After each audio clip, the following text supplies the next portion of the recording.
Oblačila voznika Formule 1 so verjetno tisti drugi, takoj za čelado, najbolj pogosti znak, po katerem jih mi, navdušenci, sploh spoznamo. In že od začetka zgodovine Formule 1 smo imeli posebneže, kateri so se izbrali poseben stil zaradi samo lastnega okusa, vraževerja ali udobnosti. V začetku seveda ne moremo govoriti o varnostnih oblačilih, kajti v 50-ih sploh materialov še ni bilo razvitih, da bi to dovoljevali.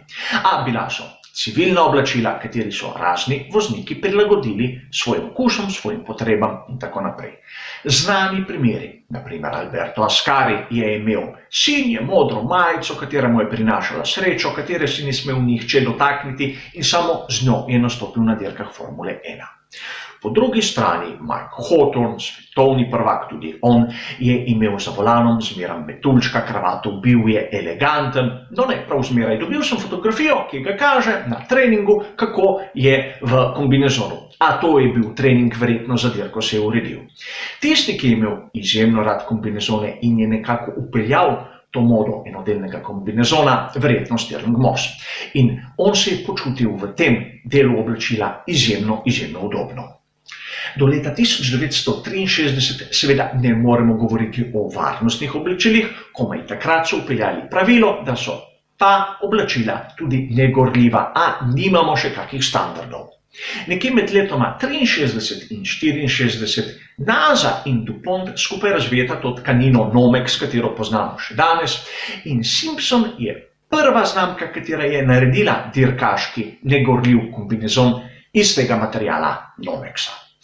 Tu je zanimiva prigoda, katero je delila žena pokojnega Lorenza Bandinija. Namreč v tistem času je bilo že znano, da so tehnični pokrovitelji imeli napise na kombinezonu voznikov, a ti vozniki so morali kupiti od proizvajalcev kombinezone in čeprav so imeli vsi enake, so morali za to plačati. Prvi standardi okrog teh varnostnih kombinezonov v pravilniku Formule 1 so v sezoni 1975 in šlo je nekako tako. Kombinezon je moral zdržati 11 sekund pod plamenom 300 do 400 stopinj, brez da bi se vnel. In že leta 1976 so se ti standardi pokazali kot uspešni, kajti spomnimo se samo, kako je zagorel Niki Lauda. Kar je zanimivo v tistem obdobju, konec 70-ih in začetek 80-ih let, je, da so vozniki še zmeraj zgleda kupovali kombinezone sami, po lastnem izboru, po lastnem okusu.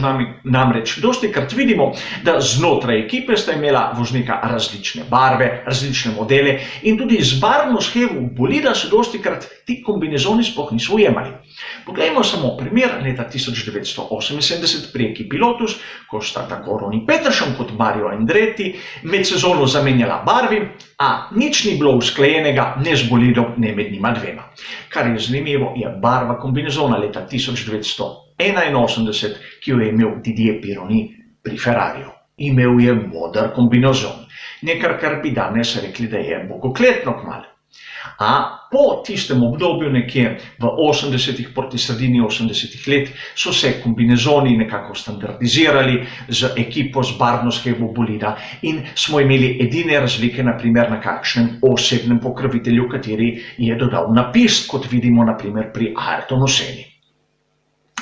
Danes so seveda standardi za te varnostne kombinezone bistveno bolj strožji od tistega, kar je bilo v 70-ih letih, logično.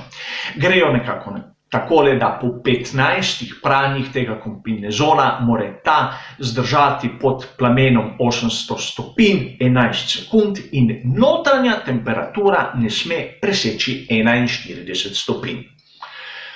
Kar izgleda fantastično, a vseeno mislim, da si nihče noče tega preizkusiti v resnici. Podatek z ekipe McLaren, tako da si bomo bolje predstavljali, koliko kombinezonov sploh porabi voznik v dirkaškem vikendu.